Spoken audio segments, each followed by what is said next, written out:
सत्संग जी प्रेम से कहना,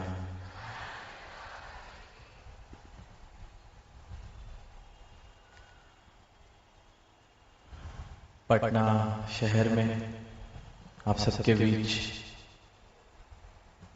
यहाँ इस भव्य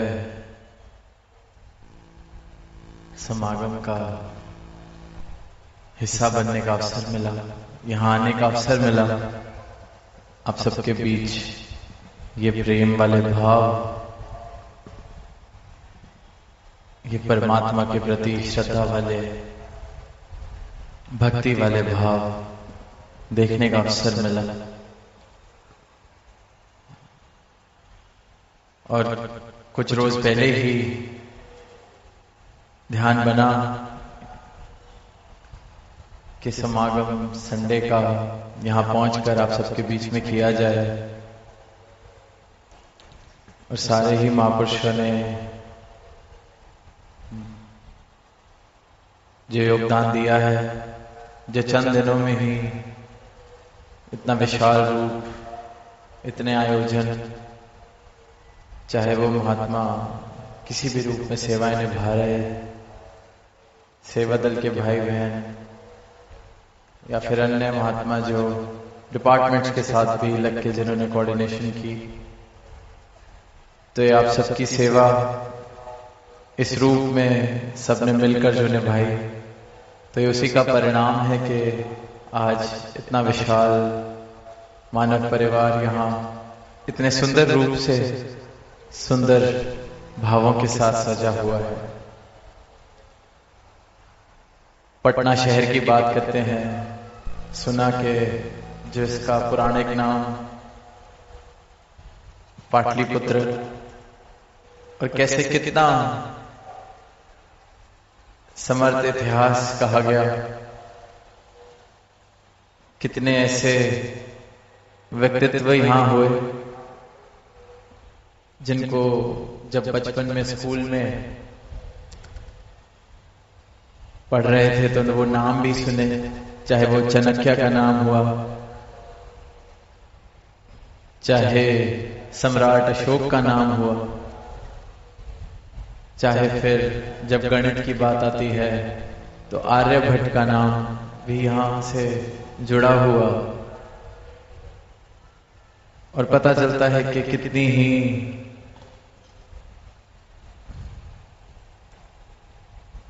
ऐसी रिच हिस्ट्री जिसे कहा जाता है, ऐसा सुनहरा इतिहास। और फिर वहीं वहां आध्यात्मिक पहलू भी इतिहास का सुना, जैनिज्म, बुद्धिज्म, सिखिज्म, सबका कहीं ना कहीं कोई ना कोई तार जुड़ी हुई इस जगह से। और फिर जब ग्राउंड पर पहुंचना हुआ तो देखा कि बिल्कुल गंगा के तट पर ये समागम सजा हुआ है, ये पंडाल सजा हुआ है।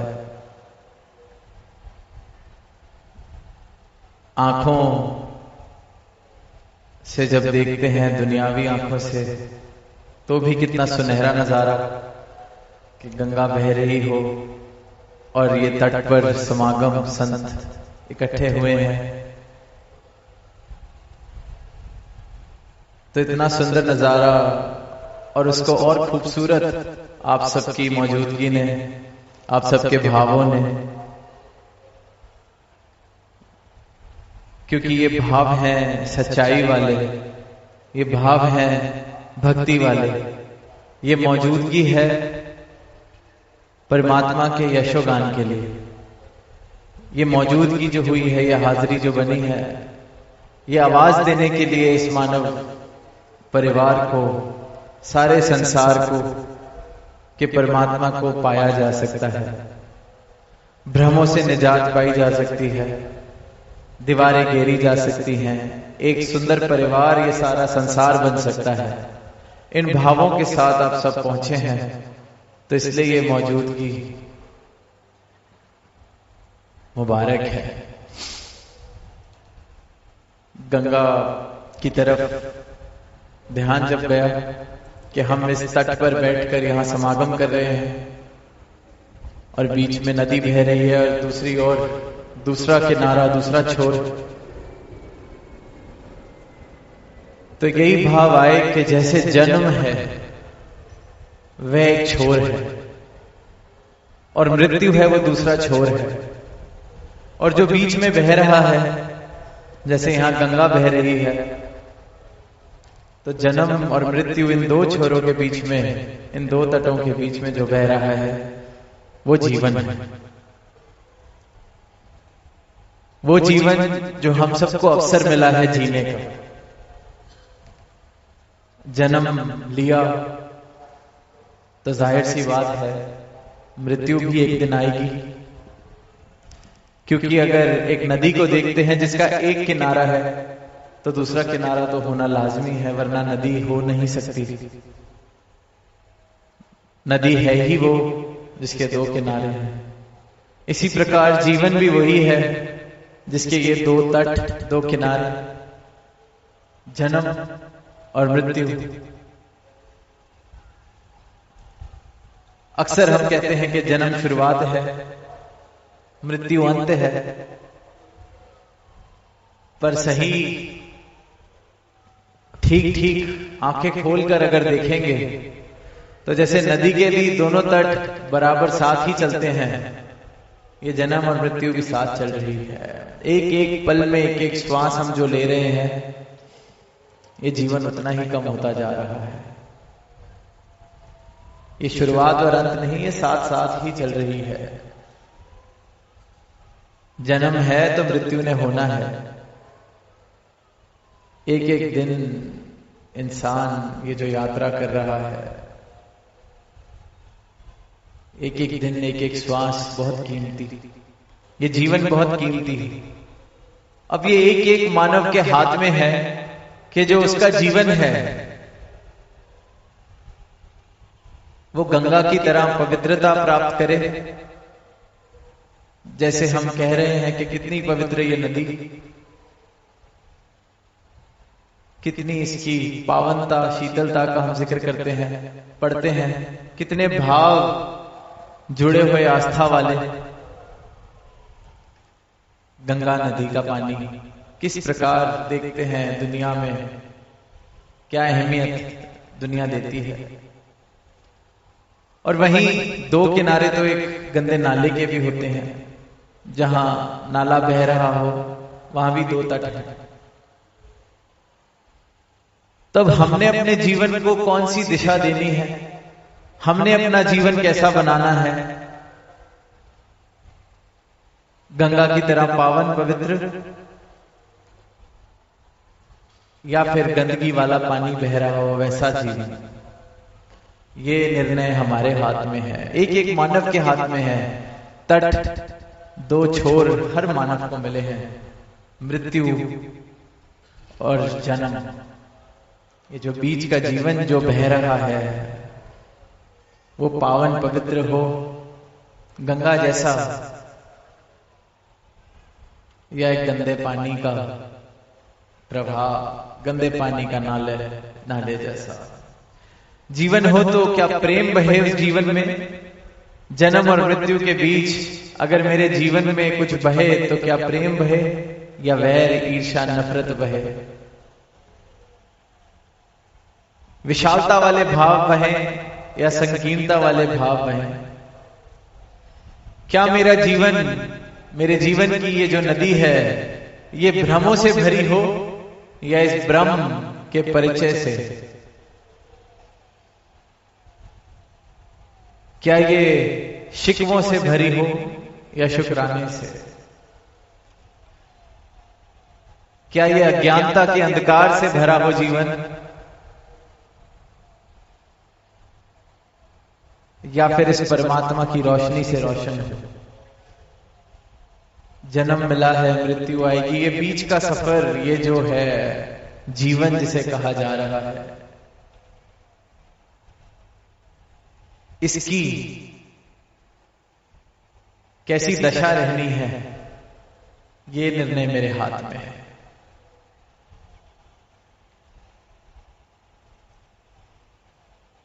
बचपन में पढ़ने को मिला था कि सम्राट अशोक जब कलिंगा का युद्ध हुआ,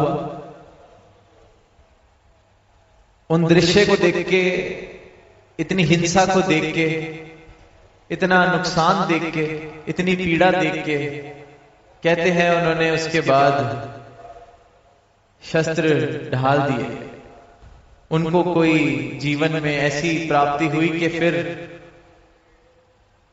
भगवान बुद्ध की शिक्षाओं के साथ उन्होंने अपना मेल बना लिया। अहिंसा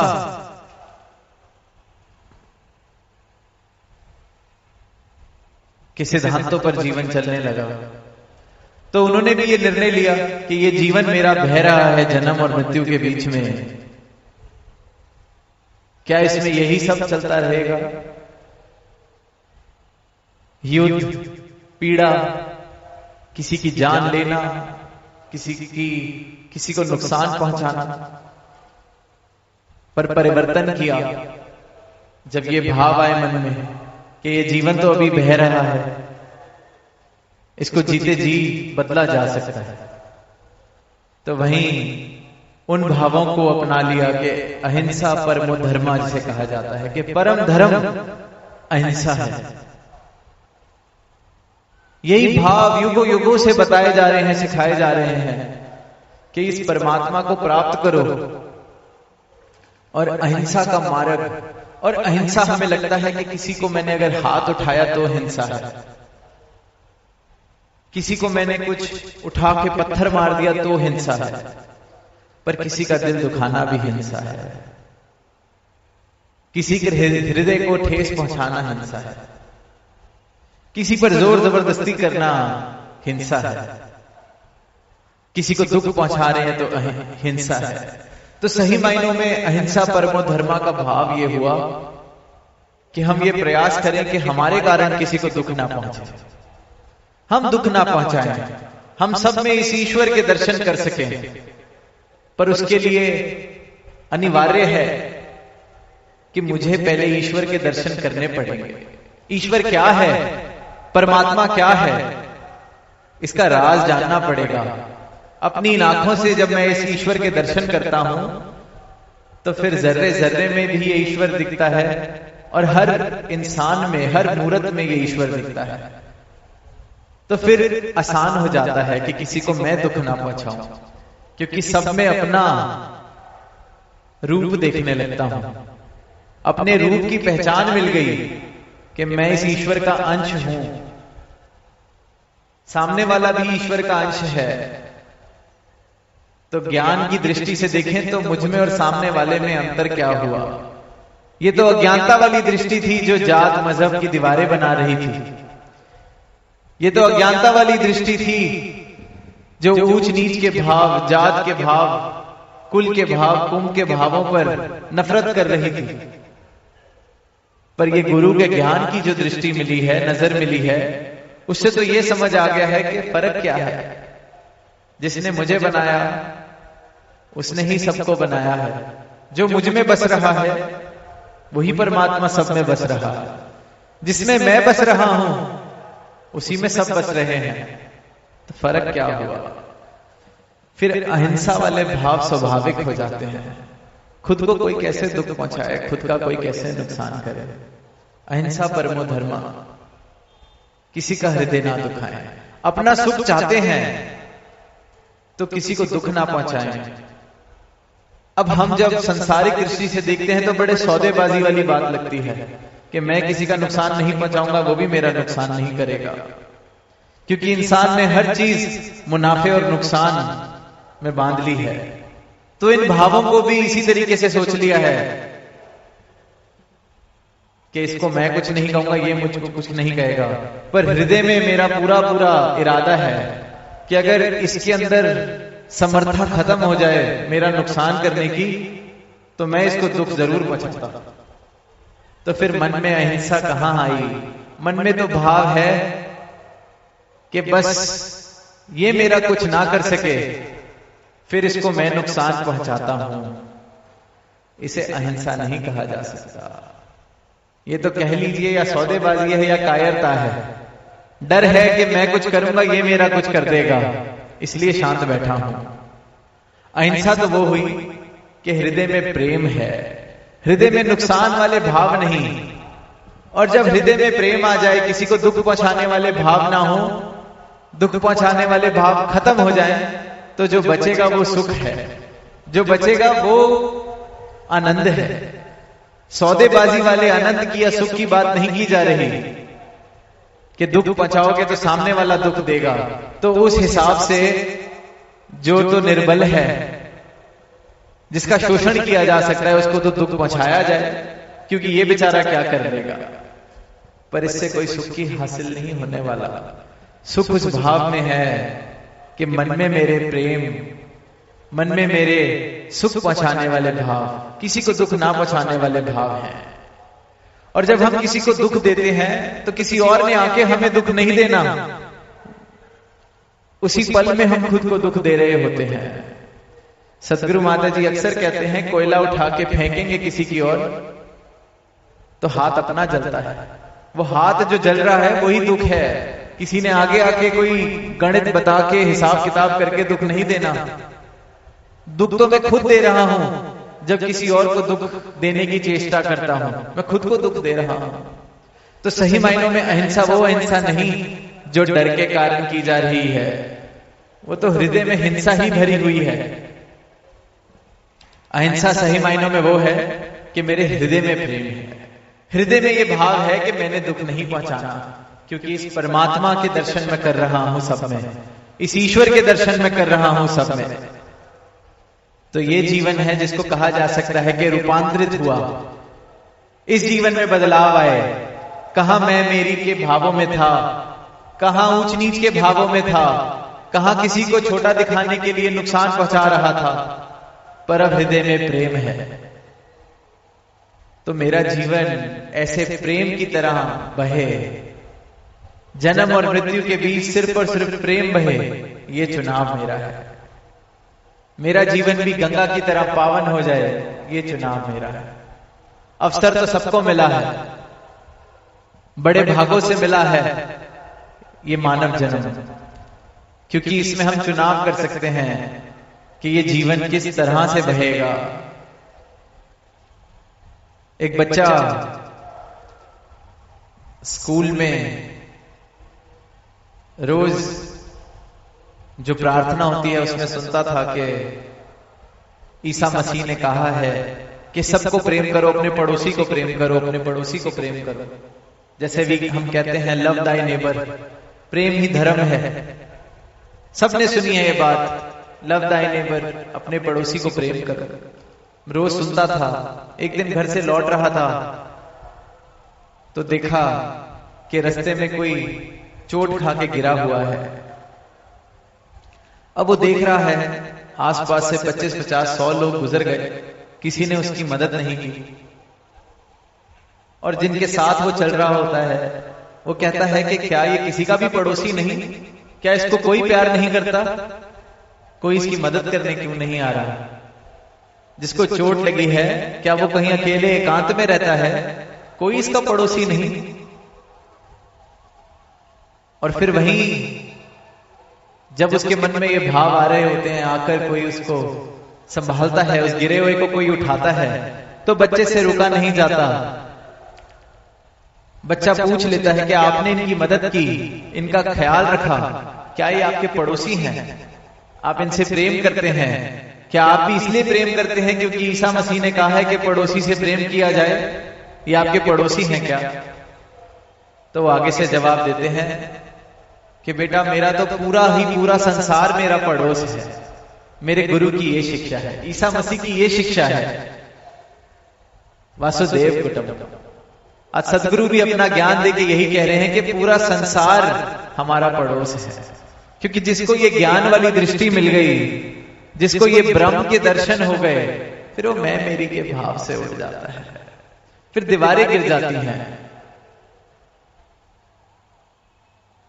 फिर सब में ये एक रूप, सब इस परमात्मा ही जब मेरा निवास स्थान हो गया तो पड़ोसी भी दूर की बात हो गई। हम सबका निवास स्थान एक है, ये परमात्मा। तो हम एक घर में रहने वाले हो गए, पड़ोसी भी बहुत दूर का रिश्ता हो गया। तो प्रेम तो कितना होना चाहिए। अगर ईसा मसीह ने कहा है कि पड़ोसी से प्रेम करो, तो सदगुरु तो एक घर बता रहे हैं जिस घर में हम वास कर रहे हैं। निरंकार, ये परमात्मा एक एक मानव इसी में वास कर रहा है। तो गुरु ने तो वो पड़ोसी वाला रिश्ता भी खत्म कर दिया, एक घर में रहने वाले बना दिया हम सबको। तो अब ये सोचें कि अगर पड़ोसी से प्रेम करना था तो जो जिस घर में रह रहे हैं, एक छत में जिसके साथ रह रहे हैं, उससे कितना प्रेम करना पड़ेगा। इसलिए कह रहे हैं प्रेम बनना है। पड़ोसी वाला फर्क भी मिटा दिया। सदगुरु ऐसी कृपा करते हैं,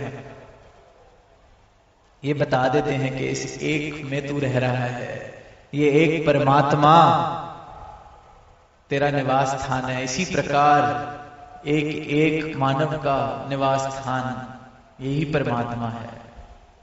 प्रेम जिन प्रेम की हो तिन्हीं प्रभ पायो। प्रेम जिसने किया है उसने इस परमात्मा को हासिल किया है, पाया है। तो जैसे कि दास ने शुरुआत में कहा कि फैसला हमारा है।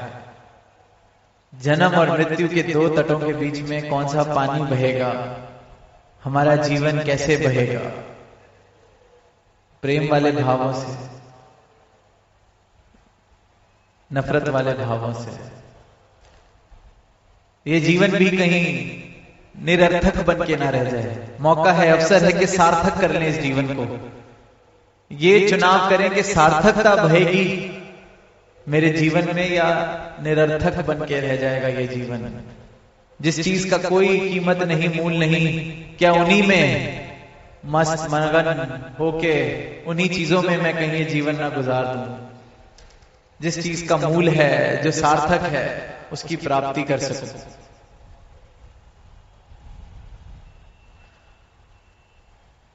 भक्ति में कहते हैं कि जिस जिसने समर्पण किया उसने आनंद लिया। तो ये हमने चुनाव करना है कि मैंने अहंकार बहेगा जन्म और मृत्यु के बीच में, या समर्पण के भावों से अहंकार को तज कर मैं इस निरंकार को प्राप्त करूंगा। आर्यभट्ट का जिक्र हुआ तो कहते हैं कि उन्होंने ही शून्य का आविष्कार किया था। गणित में जो संख्या है शून्य, उसका आविष्कार आर्यभट्ट जी ने किया। तो जब जब आध्यात्मिकता में शून्य की बात होती है तो अक्सर ये कहते हैं कि खुद को शून्य कर लें। खुद को शून्य जिस जिसने किया वो फिर बस इस जीवन में ये एक रह जाता है, ये परमात्मा। खुद को मैंने शून्य कर लिया, मतलब अपना अहंकार तज दिया, अपनी मैं को तज दिया, तो सिर्फ ये शेष रहता है, ये एक रह जाता है, ये एक परमात्मा। इस प्रकार से अपनी मैं को खत्म करा कि मुझ में और इस परमात्मा में भी फिर कोई फर्क नहीं रहता। राम कबीरा एक भय कोई ना सके पहचाने, क्योंकि खुद को खत्म कर लिया। जैसे ये नदी जो बह रही है जाके समुद्र में मिल जाए तो फिर कौन बताएगा कि कौन सा पानी नदी से आया था, कौन सा पानी समुद्र का था। राम कबीरा एक भय, पर खुद को शून्य करना पड़ेगा। एक होने के लिए खुद को शून्य करना पड़ेगा। और जो जो शून्य करने के लिए राजी हुआ है, जिस जिसने सदगुरु के चरणों में ये सर झुकाया है, खुद को शून्य किया है, अपनी मैं को छोड़ दिया है, फिर वो ये निरंकार, खुद ही निरंकार वाला रुतबा उसका हो जाता है। ब्रह्म ज्ञानी आप निरंकार। अवतार वाणी में सदगुरु ने खुद लिखा है, ब्रह्म ज्ञानी आप निरंकार। जैसे ये नदी का पानी समुद्र में मिल जाए तो कोई फर्क नहीं रहता, इसी प्रकार मैंने फैसला करना है कि ये जो जन्म और मृत्यु के बीच में बह रहा जीवन है, ये क्या परमात्मा में मिल सकेगा, परमात्मा हो सकेगा, या कहीं आगे जाके सूख के सूखी नदी वाली भावना इस जीवन के वही दशा, अज्ञानता के कारण, अंधकार के कारण। और बड़े दुख की बात है कि इंसान खुद को पहचान नहीं पाता, खुद को ये शरीर ही मान के बैठा है, खुद को सिर्फ और सिर्फ ये जो दुनियावी चीजें हैं इनको हासिल करने में लगा हुआ है। एक कहानी कहीं पढ़ने को मिली थी कि एक इंसान था, वो प्याज की खेती करता था। प्याज की खेती करता था। अब अपने गांव में उसने खूब प्याज बेचा, तो उसको किसी ने कहा कि क्यों नहीं कहीं दूर जाके ये प्याज बेच के आओ। अपने राज्य में तो खूब बेच लिया, क्या पता तुम्हें कोई ज्यादा कीमत दे दे, कहीं दूर बेच के आओ, यहां तो और भी लोग हैं जो खेती करते हैं, शायद तुम्हें ज्यादा मूल्य मिले। उसको बात लगी, ठीक, जाता है। अब उसकी किस्मत कुछ इस प्रकार कि जहां वो पहुंचता है प्याज बेचने के लिए, उसको द्वार पे ही रोक दिया जाता है। पूछा जाता है क्या लाए हो? वो कहता है मैं प्याज की खेती करता हूं, आपके इधर राज्य में प्याज बेचने आया हूं, अनुमति हो तो मैं व्यवसाय कर सकूं। अब उसकी किस्मत कि उस जगह पर, उस राज्य में किसी ने प्याज कभी देखा ही नहीं था, किसी ने प्याज नहीं देखा। तो वो अपने राजा के पास प्याज लेके जाते हैं, राजा को काट के प्याज खिलाया जाता है। अब राजा को प्याज बहुत पसंद, इतना पसंद आ जाता है, वो कहता है वाह क्या चीज है, सारा का सारा ले आओ, उसको मेरे सामने लाया जाए जो इसको बेचने आया है।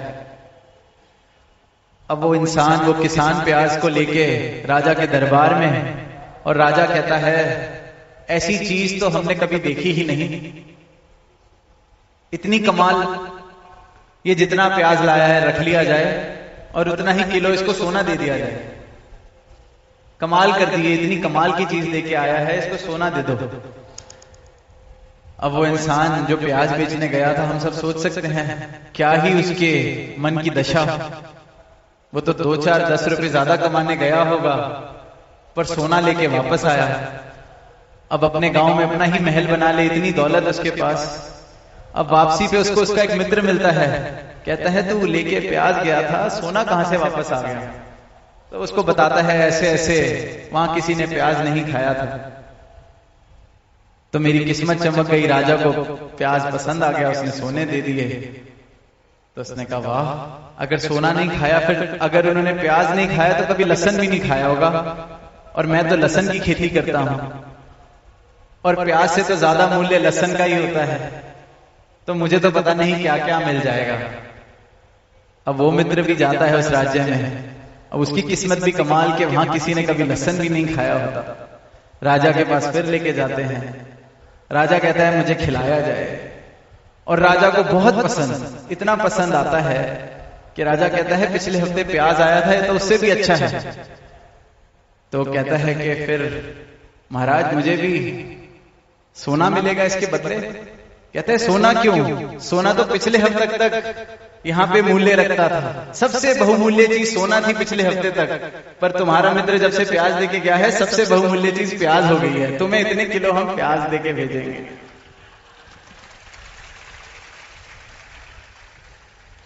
सोना क्यों देंगे, उसको सबसे बहुमूल्य चीज दी थी जब वो आया था, तुम्हें भी सबसे बहुमूल्य चीज देंगे। अब हमारे राज्य में सबसे बहुमूल्य चीज है प्याज। साध संगत दास को भी हंसी आई थी, पर इंसान भी यही कर रहा है, सोना लेने जाता है, प्याज लेके आ जाता है। ये जीवन सोने की प्राप्ति के लिए मिला है। उस कहानी में तो उस बेचारे की किस्मत खराब थी, उसको किसी और ने प्याज पकड़ा दिया। यहां तो हम खुद हाथ से सोना फेंक के पीतल उठाते हैं, प्रेम को छोड़ के नफरत चुनते हैं, प्रेम को छोड़कर ईर्ष्या वैर चुनते हैं, प्रेम को छोड़ के रिश्तों में प्रेम भरने की जगह हम दूरियां भर लेते हैं। वहां तो किसी और ने प्याज दे दिया, यहां तो हम रोज वो मूर्खता कर रहे हैं। खुद परमात्मा बनने का अवसर मिला है परमात्मा को प्राप्त करके मानव जन्म में, पर हम हैवान बन रहे हैं। अपनी पहचान नहीं है इंसान को। वहां तो किसी और को दोष दे सकता है वो लहसुन बेचने वाला कि किसी और ने मेरा नुकसान कर दिया, या हम किसको दोष देंगे। ये बाजी अगर इंसान हार जाता है तो सिर्फ खुद को ही दोष दे सकता है कि ये जन्म और मृत्यु के बीच में अगर गंगा नहीं बही मेरे जीवन में, तो सिर्फ और सिर्फ दोष मेरा है। क्योंकि मैंने चुनाव ठीक नहीं किया। मैंने सोना छोड़ के पीतल उठाया, पीतल भी नहीं उठाया, मैंने मिट्टी उठाई। परमात्मा, शाश्वत अविनाशी परमात्मा मैं प्राप्त कर सकता हूं, पर मैं यही भौतिकता की दौड़ में ऐसा मगन, ऐसा पागल कि अपनी मूर्खता ही नहीं देख रहा। कोई और मूर्खता करता है तो मुझे हंसी आती है, पर अपनी मूर्खता में देख नहीं पाता। जीवन इस गंगा की तरह पावन पवित्र, पर मैंने सुखा के बंजर कर लिया है। मृत्यु से पहले मृत्यु जैसी दशा हो गई है, क्योंकि हृदय में प्रेम नहीं है, हृदय में विनम्रता नहीं है, हृदय में एक दूसरे के लिए सत्कार नहीं है, हृदय में जात पात के रोग आ गए हैं, हृदय में ऊंच नीच के रोग आ गए हैं। तो ये अवसर है, इन रोगों से निजात पाई जाए, अपनी पहचान कर लें। ये अवसर मिला है, सोना प्राप्त कर लें। बिल्कुल सामने है, बिल्कुल हाथ में है, हमने छोड़ा हुआ है, हमने सोना छोड़ा हुआ है, पीतल पत्थर मिट्टी उठा रखी है। अब सोना उठाने के लिए एक बार जो हाथ में पकड़े हुए पत्थर हैं, हाथ में पकड़ा हुआ पीतल है, हाथ में पकड़ी हुई मिट्टी है, इसको फेंकना पड़ेगा ताकि हाथ खाली हो सके।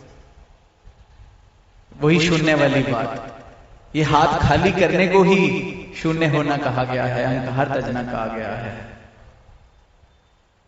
हाथ खाली होए तो सोना उठा सके। हम हाथ में पत्थर भी पकड़े रहना चाहते हैं, सोना भी पकड़ना चाहते हैं, ऐसे बात बनने वाली नहीं है।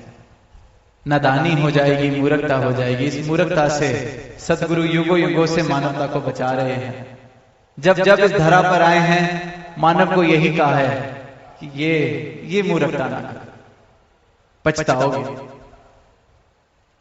तो उपदेश देते हैं, संदेश देते हैं, पर चुनाव मानव का है, क्योंकि स्वतंत्रता देके भेजा है परमात्मा ने इंसान को।